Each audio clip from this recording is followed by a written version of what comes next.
Hello everyone, কেমন আছো সবাই? আশা করি তোমরা ভালো আছো। আমরা কিন্তু এই ভিডিওর মাধ্যমে শুরু করতে যাচ্ছি অধ্যায় 12 এবং এই অধ্যায়টি হচ্ছে জীবের পরিবেশ বিস্তার ও সংরক্ষণ। এই যে অধ্যায়টি রয়েছে, এই অধ্যায়টি বেশ কিন্তু বড়। আমরা যেই বই ফলো করে থাকি না কেন, সেই বইয়ের মধ্যে চ্যাপ্টারটা বেশ বিরাট একটা অংশ জুড়েই থাকে, কিন্তু দেখা যায় যে আমরা চ্যাপ্টারটা ভালোভাবে পড়ি না। আমাদের অনেক সময় দেখা যায় প্রশ্ন কম আসে, কিংবা এত বড় চ্যাপ্টার এটা আমাদের পড়তে একটু খারাপ লাগে, ভালো লাগে না, আমাদের পছন্দ হয় না। তো চলো দেখা যাক এই চ্যাপ্টারের মধ্যে আসলে কি কি আছে, যে জিনিসগুলোকে আমরা খুব একটা পড়ে দেখি না, খুব একটা চিন্তা করে দেখি না। প্রথমেই এই চ্যাপ্টারের মধ্যে বলা আছে হচ্ছে প্রজাতি সম্পর্কে, কমিউনিটি সম্পর্কে। তো প্রথমে আসি প্রজাতিতে। প্রজাতি জিনিসটাকে এটা আমরা অলরেডি কিন্তু জানি, যে যখন আমরা দেখতে পাই একটা নির্দিষ্ট জীব, সেই জীবের কিছু বৈশিষ্ট্য আছে, সেই জীবটাকে আমরা আলাদা একটা ভাগে ভাগ করে ফেলছি, এবং একদল জীব ওই সেম টাইপের বৈশিষ্ট্য সম্পন্ন একদল জীব নিজের মধ্যে কি করছে, তারা বংশ বিস্তার করছে। যেমন হচ্ছে মানুষ, মানুষ একটা প্রজাতি। মানুষের ক্ষেত্রে আমরা দেখতে পাচ্ছি একদল জীব, তারা বংশ বিস্তার করছে। একটা উদ্ভিদের কথা যদি চিন্তা করো, মনে করো আম গাছ, সেখানে আমরা দেখতে পাই যে একদল জীব তারা নিজেদের মধ্যে বংশ বিস্তার করছে। আমরা কিন্তু এটা দেখতে পাই না যে আম গাছ আর লিচুর মধ্যে ক্রস ঘটে গেল এবং একটা অন্য রকমের ফল তৈরি হলো, এরকম কিন্তু ঘটনা ঘটে না। সো এটা হচ্ছে আসলে প্রজাতির বৈশিষ্ট্য। আমরা দেখি প্রজাতি কাকে বলে।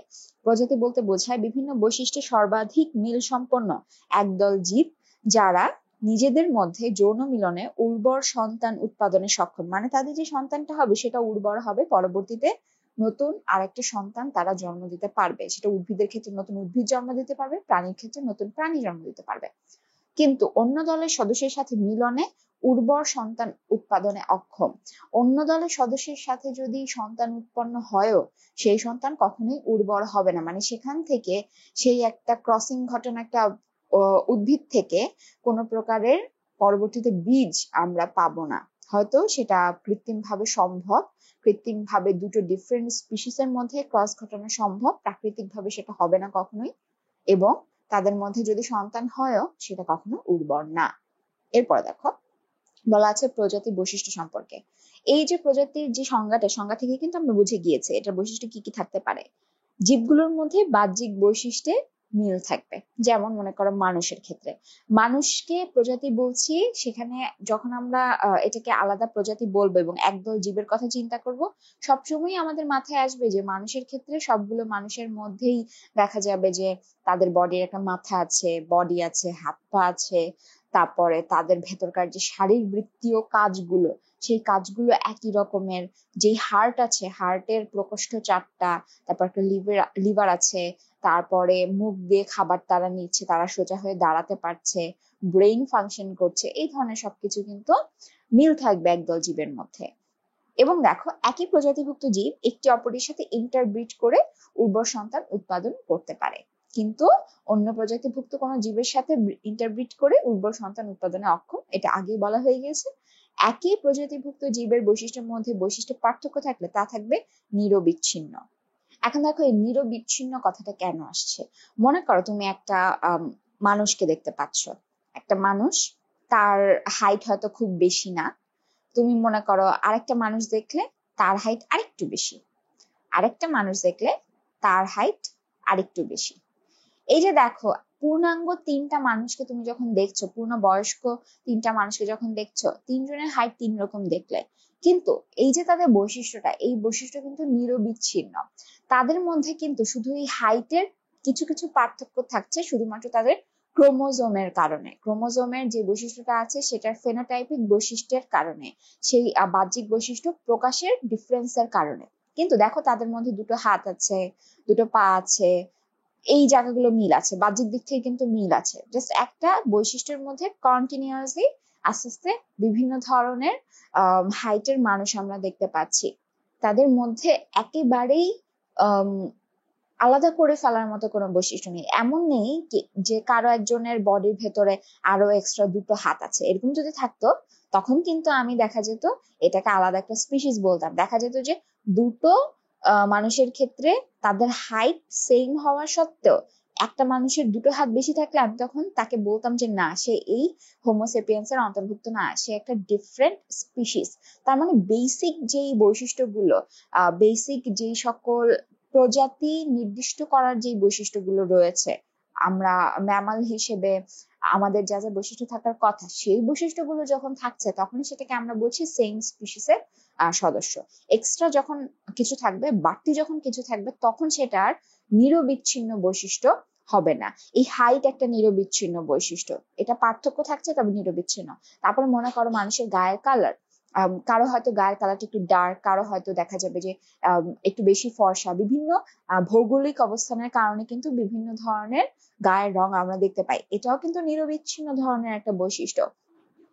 তো নিরবিচ্ছিন্ন বৈশিষ্ট্য থাকা হচ্ছে সেম স্পিসিসের মধ্যেকার একটা উল্লেখযোগ্য পয়েন্ট।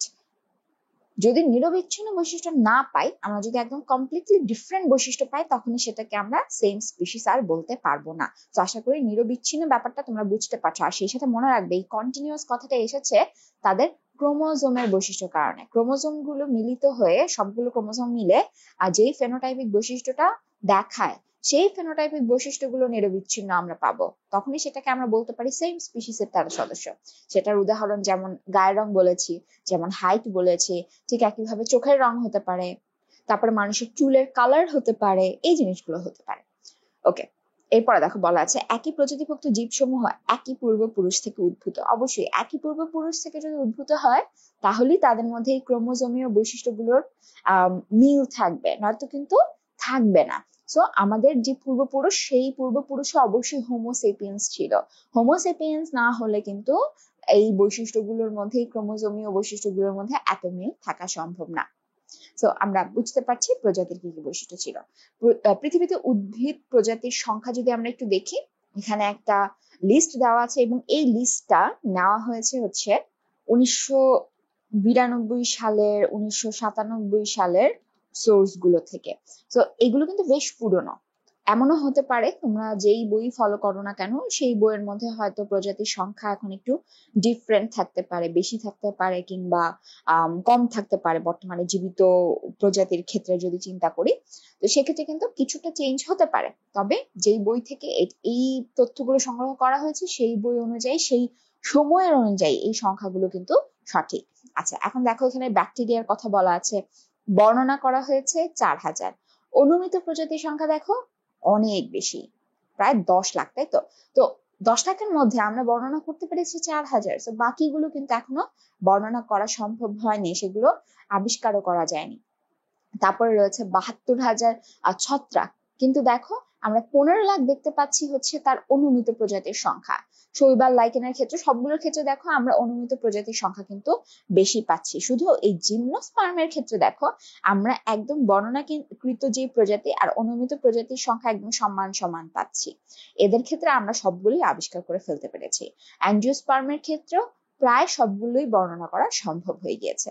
এরপর স্লাইডে দেখো বাংলাদেশ নিয়ে যদি চিন্তা করি, বাংলাদেশের সোর্সটা বলা আছে বাংলাদেশ উদ্ভিদ ও প্রাণী জ্ঞানকোষ। এই বইটা থেকে এই ছকটা নেওয়া হয়েছে, এই ডাটাটা নেওয়া হয়েছে।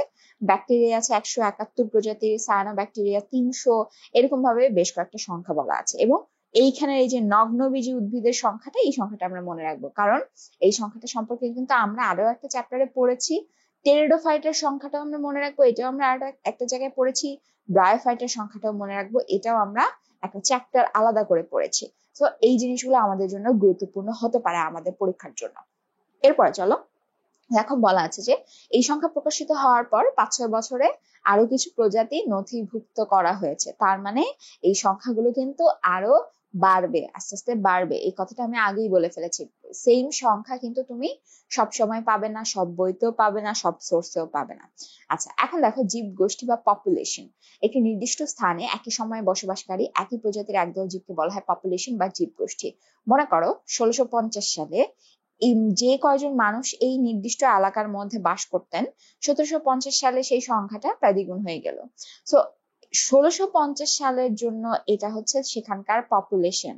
মানুষ, সেম প্রজাতি, পরবর্তীতে এই একই অঞ্চলের মধ্যে স্থান কিন্তু বাড়েনি, এই এলাকার এরিয়া কিন্তু বাড়েনি। তো 1750 সালে এসে তাদের সংখ্যা বেড়ে গিয়েছে, এটা কিন্তু 1750 সালের জন্য পপুলেশন।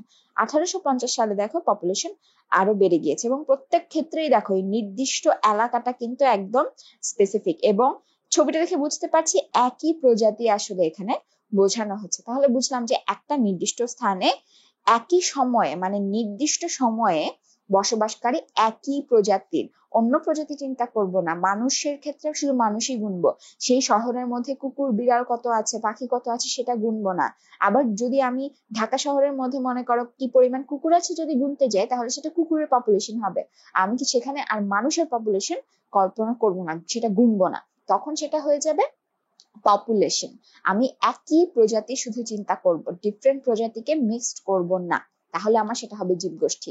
এরপরে দেখো, একটি নির্দিষ্ট অঞ্চলে বসবাসকারী ও সম্মিলিতভাবে পরস্পরের উপর ক্রিয়াশীল সব প্রজাতির সব পপুলেশন মিলে গঠন করে একটা জীব সম্প্রদায় বা কমিউনিটি। একটু আগে বলেছিলাম যে ঢাকা শহরের যদি আমি মানুষের কথা চিন্তা করি, পপুলেশন চিন্তা করি, শুধু মানুষ গুনবো। যদি কুকুরের পপুলেশন চিন্তা করি, শুধু কুকুর গুনবো। বিড়ালের পপুলেশন গুনতে চাইলে শুধু বিড়ালের সংখ্যাই গুনবো, মানুষ চিন্তা করব না, কুকুর চিন্তা করব না। কিন্তু মনে করো আমি এই ঢাকা শহরের মধ্যে চিন্তা করছি, শুধু ঢাকা না, যে কোনো সিটির ক্ষেত্রেই মনে করো আমি চিন্তা করছি যে মানুষ কত আছে আমি গুনে দেখলাম, সেখানে কুকুর কত আছে আমি গুনে দেখলাম, তারপরে সেখানে কি পরিমাণ পাখি বাস করে সেটা আমি গুনে দেখলাম, তারপরে সেখানে বিড়াল কত আছে গুনলাম, তারপরে গাছ কত আছে সেটাও আমি গুনলাম।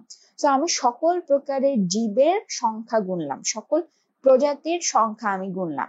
গুনে সকল প্রজাতির পপুলেশনকে যখন আমি একত্রে চিন্তা করব একটা নির্দিষ্ট এলাকার ভিতরে তারা কিভাবে আছে, তখন সেটা আমি বুঝবো সেটা হচ্ছে একটা কমিউনিটি বা একটা জীব সম্প্রদায়। একটা নির্দিষ্ট এলাকার মধ্যে সব প্রজাতির পপুলেশন মিলে একসাথে একটা কমিউনিটি বা সম্প্রদায় তৈরি করছে।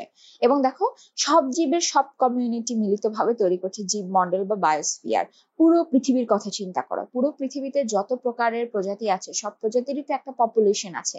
সব পপুলেশন, সবগুলো অঞ্চলের পপুলেশন একত্রিত করে আমি যেই এলাকাটাকে চিন্তা করতে পারি, পুরো পৃথিবীটাকে চিন্তা করতে পারি, জল বলি, স্থলভাগ বলি, সব জায়গাটাকে চিন্তা করলে সেটা হয়ে যাবে জীবমণ্ডল বা বায়োস্ফিয়ার। এবং এখানে কিন্তু আমি কোনো প্রকারের ভৌত যেই পদার্থগুলো রয়েছে সেগুলোকে চিন্তা করছি না। জীবমণ্ডল বা বায়োস্ফিয়ারে আমি শুধুমাত্র জীবিত জীবকে চিন্তা করব, উদ্ভিদ কিংবা প্রাণীকে চিন্তা করছি, ব্যাকটেরিয়া, সায়ানোব্যাকটেরিয়া এদেরকে চিন্তা করছি। আমি এখানে বাতাস, পানি এগুলো চিন্তা করছি না।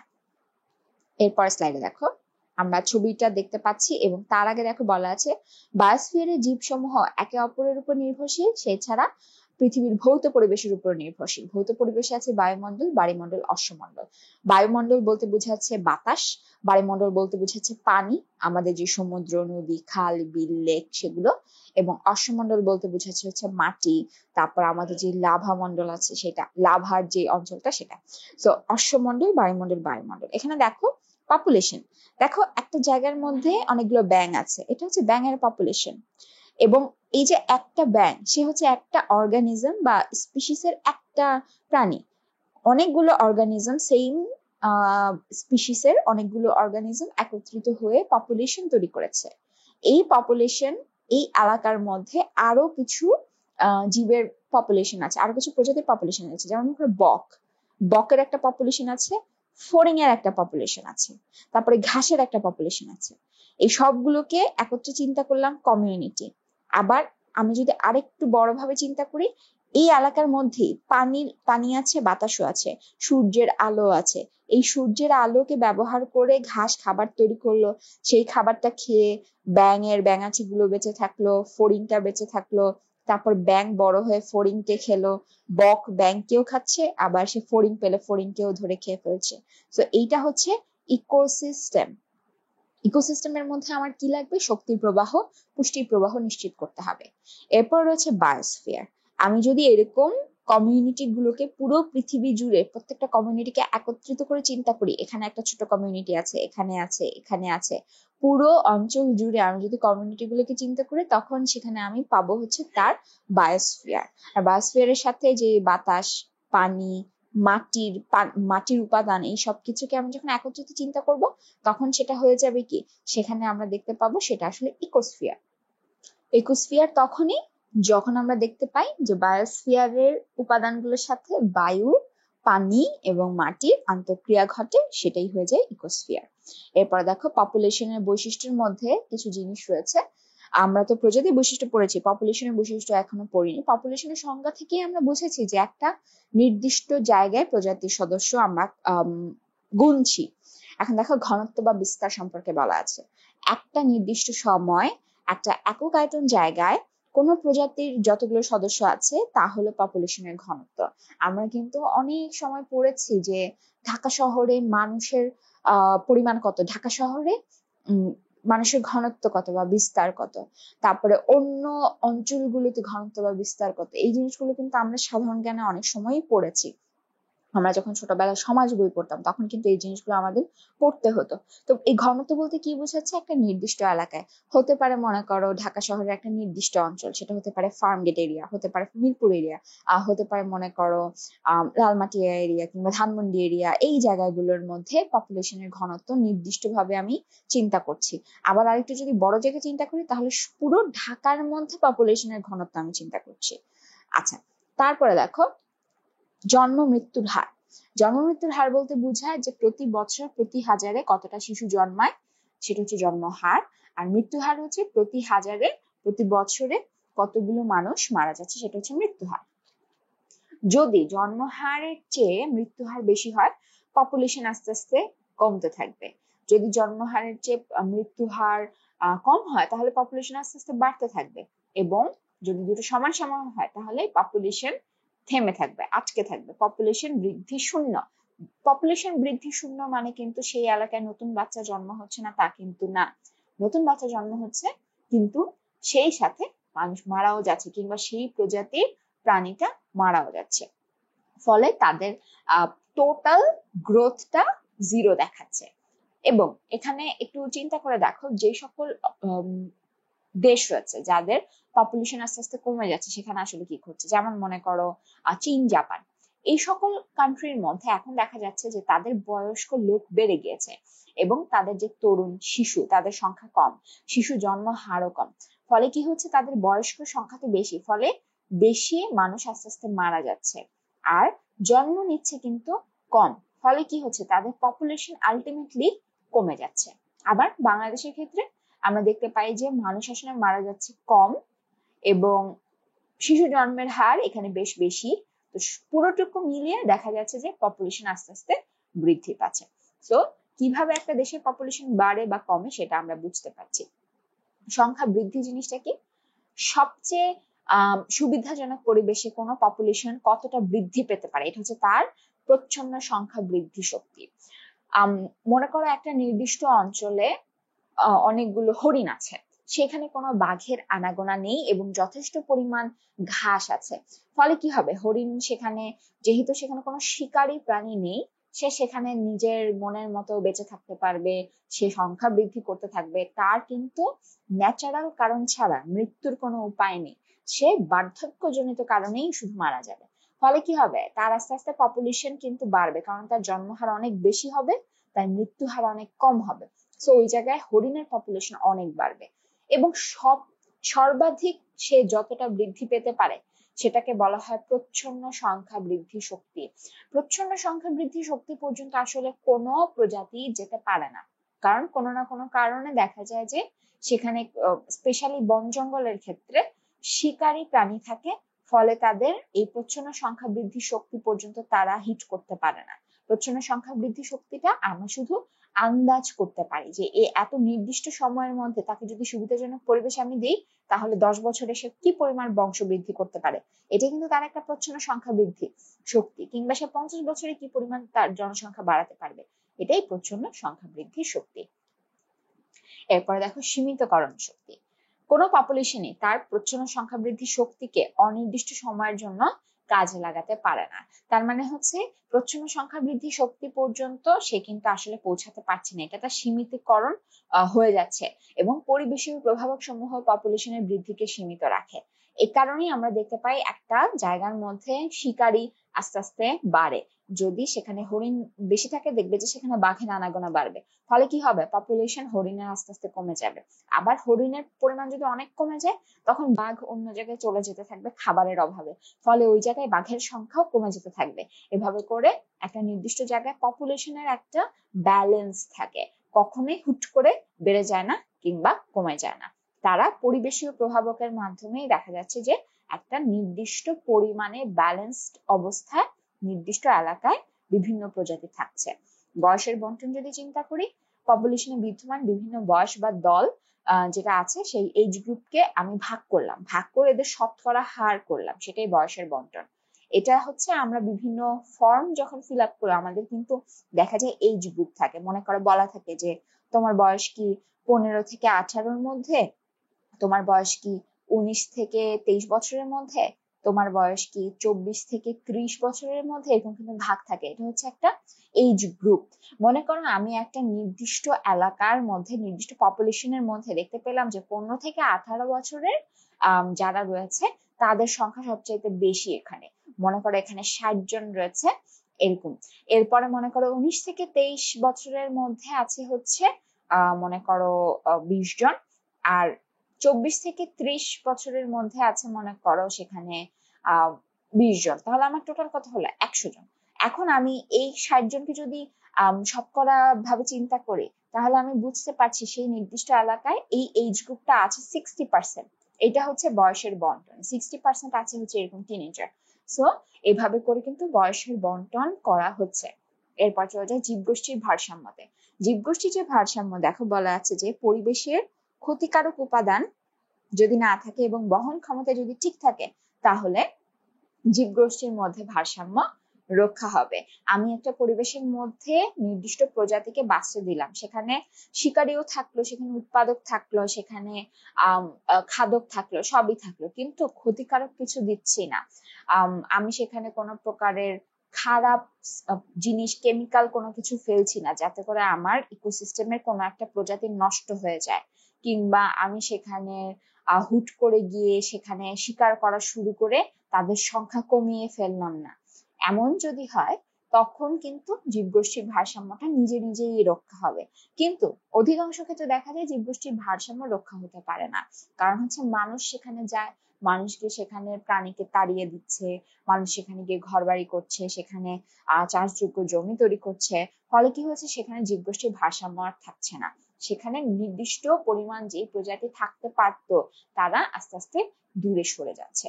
এবং এরপর রয়েছে জীবগোষ্ঠীর বৃদ্ধি। পরিবেশে যতক্ষণ পর্যন্ত ক্রমবর্ধমান সদস্য সংখ্যার জন্য পর্যাপ্ত সম্পদ থাকে ততক্ষণ পর্যন্ত জীবগোষ্ঠীর বৃদ্ধি থাকবে। খুব সহজ হিসাব, আমার যেই জায়গাটায় ঘাস আছে যথেষ্ট পরিমাণ তখন সেখানে আমার হরিণের আনাগোনা বেশি থাকবে, যেটা আমি আগেও বলেছি, যেখানে আমার হরিণ যথেষ্ট পরিমাণ আছে সেখানে বাঘের আনাগোনা থাকবে। হরিণ কমে গেলে বাঘ কমে যাবে, আমার ঘাস কমে গেলে হরিণ সে এলাকায় কমে যাবে। এরপরে দেখো আরো কিছু প্রভাবক আছে, যেমন জলবায়ুগত প্রভাবক। জলবায়ুর ক্ষেত্রে সূর্যের আলো, পানি, বৃষ্টিপাত, তাপমাত্রা, তারপরে বায়ু প্রবাহ, আর্দ্রতা, এগুলো পপুলেশনের সার্বিক গঠনে ভূমিকা রাখছে। একটা নির্দিষ্ট এলাকার মধ্যে নির্দিষ্ট প্রজাতি তখনই বাঁচে যখন সেখানকার আলো, টেম্পারেচার, তারপর বায়ু প্রবাহ, আর্দ্রতা তার বডির সাথে ম্যাচ করে, সে সেই অবস্থায় ভালোভাবে টিকতে পারে। এজন্যই যেই এলাকার মধ্যে অনেক শীত, তুন্দ্রা অঞ্চল মনে করো, সেই তুন্দ্রা অঞ্চলের জীব আমরা কিন্তু এই ট্রপিক্যাল সাবট্রপিক্যাল অঞ্চলে দেখি না, আমাদের দেশে কিন্তু দেখি না। আবার আমাদের দেশের প্রাণীকে কিন্তু সেই বরফের অঞ্চলগুলোর মধ্যে আমরা দেখতে পাই না, কারণ হচ্ছে সেই টেম্পারেচার, সেই আর্দ্রতা, সেই পরিবেশ এই জীবগুলোর জন্য, এই স্পিসিস গুলোর জন্য না। সেই জন্য ওখানে এই স্পিসিস গুলো একটা পপুলেশন তৈরি করতে পারছে না, কমিউনিটিতে অংশ নিতে পারছে না। মৃত্তিকা জনিত প্রভাবক থাকতে পারে, মাটিতে পানির পরিমাণ, মাটির তাপমাত্রা, মাটির বিক্রিয়া, মাটির জৈব পদার্থ, মাটির বাতাস, এগুলোও কিন্তু গুরুত্বপূর্ণ। আমার এমনও হতে পারে যে যে সকল অঞ্চলের মধ্যে আগে ধান জন্মাতো, আগে সুন্দর ঘাস জন্মাতো, সেসব অঞ্চলে এখন লোনা পানি ঢুকে যাওয়ার কারণে সেই ঘাসগুলো আর জন্মাচ্ছে না। এটা কিন্তু হতেই পারে। তার মানে কি আমার মাটির যে গুণাগুণটা সেই গুণাগুণটা চেঞ্জ হয়ে গিয়েছে, মাটির পিএইচ চেঞ্জ হয়ে যাচ্ছে, মাটির জৈব পদার্থ, অজৈব পদার্থ এগুলো চেঞ্জ হয়ে যাচ্ছে। তারপর যদি একটা মাটির ভেতরে বিভিন্ন যে ব্যাকটেরিয়া থাকে সেই ব্যাকটেরিয়া গুলোর মধ্যে কিছু ব্যাকটেরিয়া যদি এমন হয় তারা বাতাসকে পছন্দ করে, কিন্তু অনেক দিন ধরে মাটিটা যদি পানির নিচে চলে যায়, মাটির ওই জায়গাটা যদি আর বাতাসের সংস্পর্শে সরাসরি আসতে না পারে, তখন কিন্তু ওই ব্যাকটেরিয়া গুলো সেখানে আর থাকবে না, হয় তারা আস্তে আস্তে সরে যাবে এবং তারা কিন্তু মারা যাচ্ছে। সো মাটিও একটা প্রভাবক।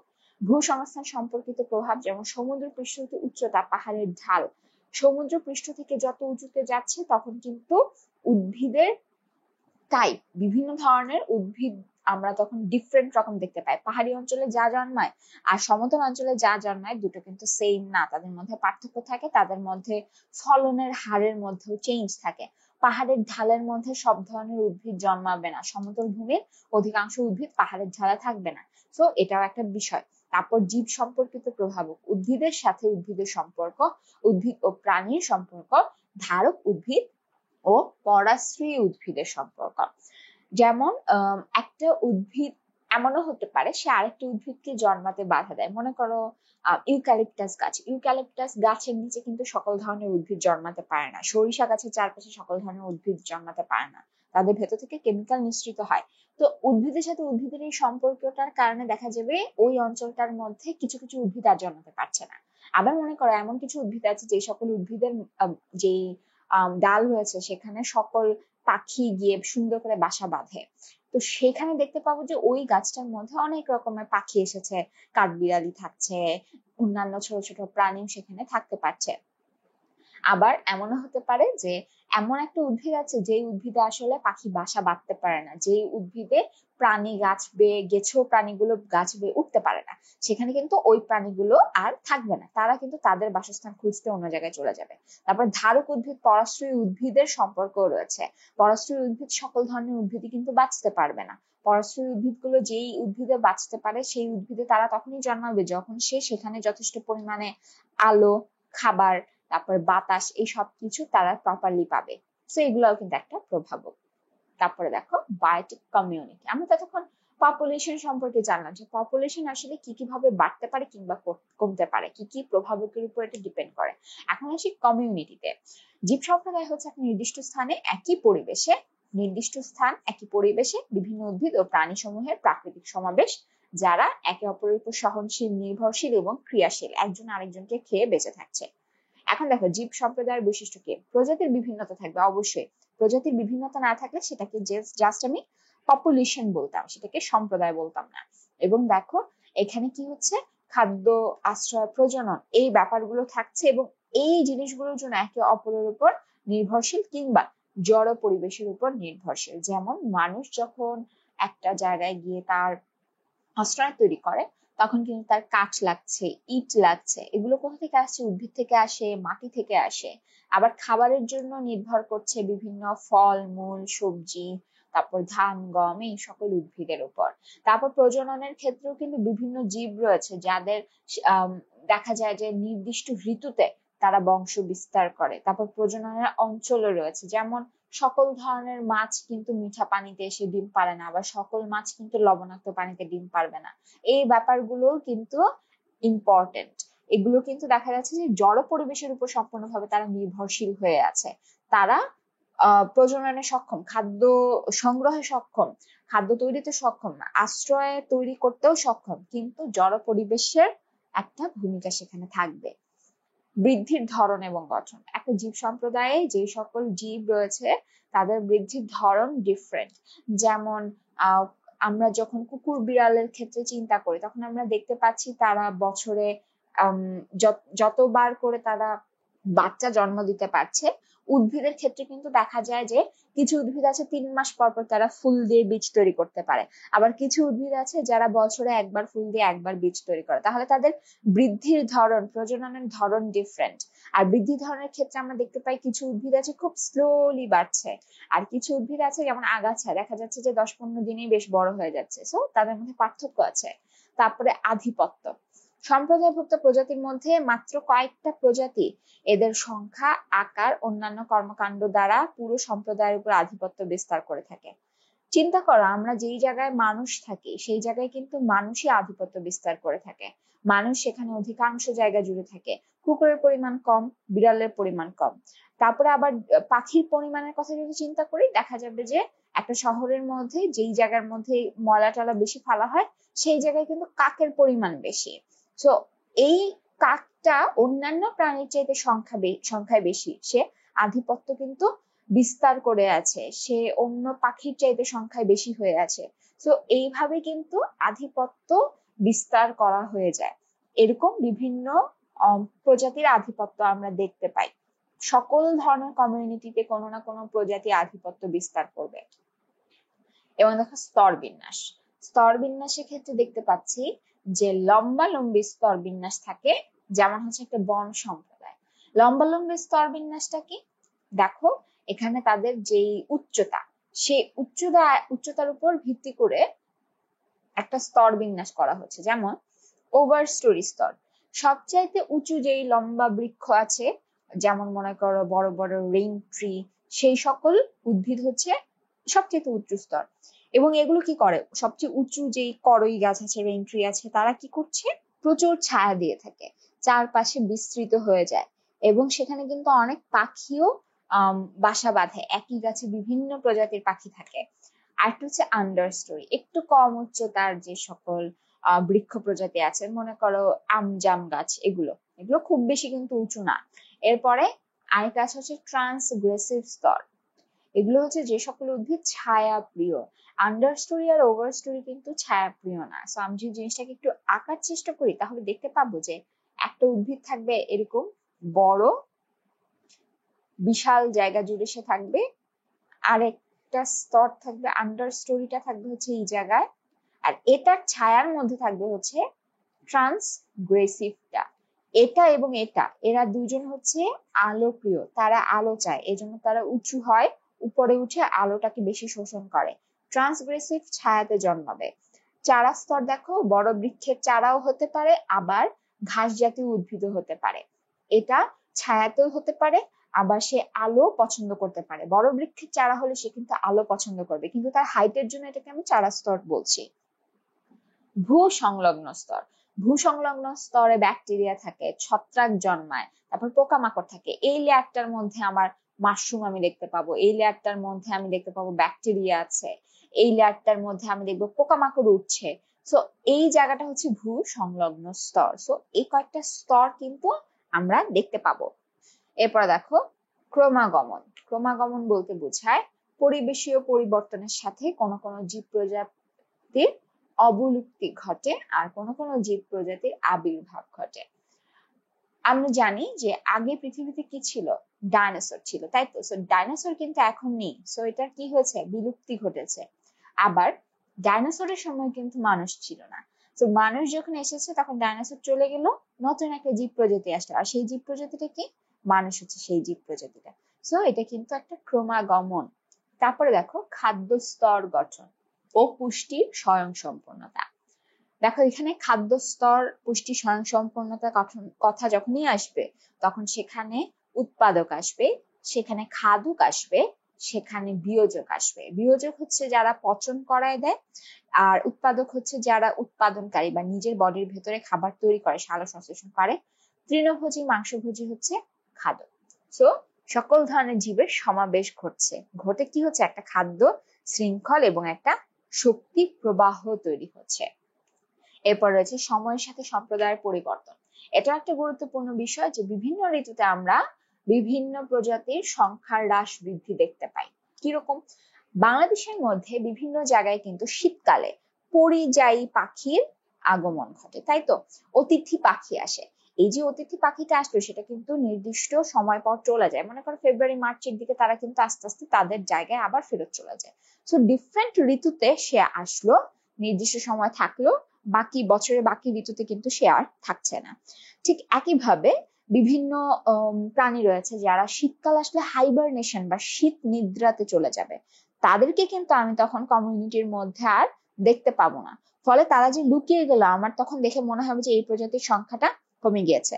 আবার যখন শীতকাল আসে তখন কিন্তু দেখবে কিছু পোকামাকড় পাওয়া যায় না, গরমকালে কিছু পোকামাকড় দেখা যায়। এর ফলে কি বুঝতে পারছি, বিভিন্ন ঋতুতে জীব প্রজাতির সংখ্যার হ্রাস বৃদ্ধি ঘটে, জীব প্রজাতির টাইপ চেঞ্জ হয়ে যাচ্ছে, তারা তাদের অবস্থান চেঞ্জ করছে, তারা অন্য জায়গায় চলে যাচ্ছে কিংবা হাইবারনেশনে চলে যাচ্ছে।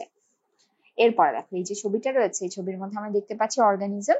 অর্গানিজমটা হচ্ছে একটা হরিণ। হরিণটা এক দল হরিণ যখন একটা নির্দিষ্ট এলাকায় আছে, এটাকে বলছে পপুলেশন, যেটা আমরা অলরেডি বুঝেছি। কমিউনিটির ক্ষেত্রে আমরা দেখতে পাচ্ছি হরিণ আছে, জিব্রা আছে, এখানে বুনো মহিষ দেখতে পাচ্ছি, শকুন দেখতে পাচ্ছি, এবং দূরে দেখো এখানে আমরা কিন্তু যে সিংহ সেগুলোকেও দেখতে পাচ্ছি। আবার দেখো ইকোসিস্টেম দেখতে পাচ্ছি। ইকোসিস্টেমের ক্ষেত্রে আমরা পানির মধ্যেকার একটা ইকোসিস্টেম পাবো। এখানে একটা পাখি দেখতে পাচ্ছি, তারপরে এখানে বিভিন্ন ধরনের প্রাণী দেখছি, হাতি দেখছি, তারপর এখানে আমরা আলো আসছে সূর্য থেকে, শক্তি আসছে সূর্য থেকে, সেটাও দেখতে পাচ্ছি। এই উৎপাদক হিসেবে গাছ দেখতে পাচ্ছি, ঘাস দেখতে পাচ্ছি। প্রথম শ্রেণীর খাদক হিসেবে এই হাতিকে দেখতে পাচ্ছি, তারপর হরিণকে দেখতে পাচ্ছি। তারপর হরিণকে খাওয়ার জন্য মনে করো বাঘ আছে, তারা আরেক শ্রেণীর খাদক।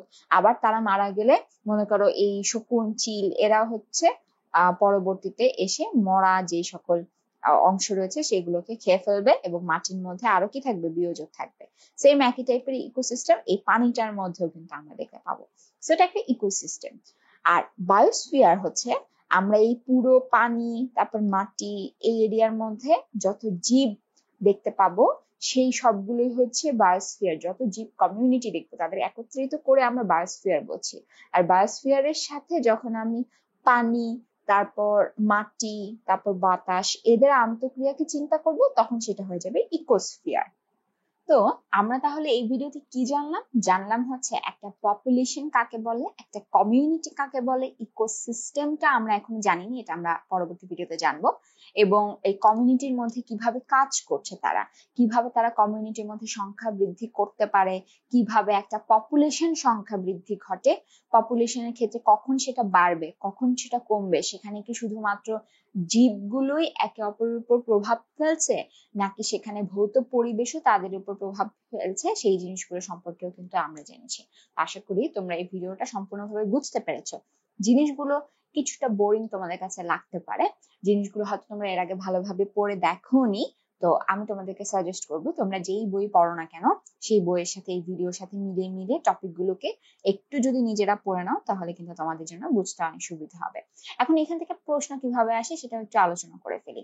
এখান থেকে প্রশ্ন আসতে পারে পপুলেশন কাকে বলে, প্রজাতি কাকে বলে, তারপরে কমিউনিটি কাকে বলে, তারপরে তোমার এমসিকিউতে মনে করো আসলো যে কোনটি পপুলেশনের বন্টনে প্রধান প্রভাবক, সেখানে মনে করো জলবায়ু প্রভাবক হিসেবে তোমার কয়েকটা নাম দিয়ে দিল।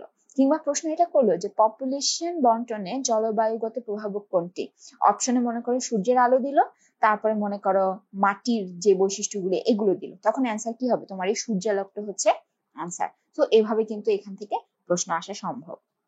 তো তোমাদের যদি কোনো প্রশ্ন থেকে থাকে অবশ্যই সেটা আমাদেরকে কমেন্ট সেকশনে জানিয়ে দিবে।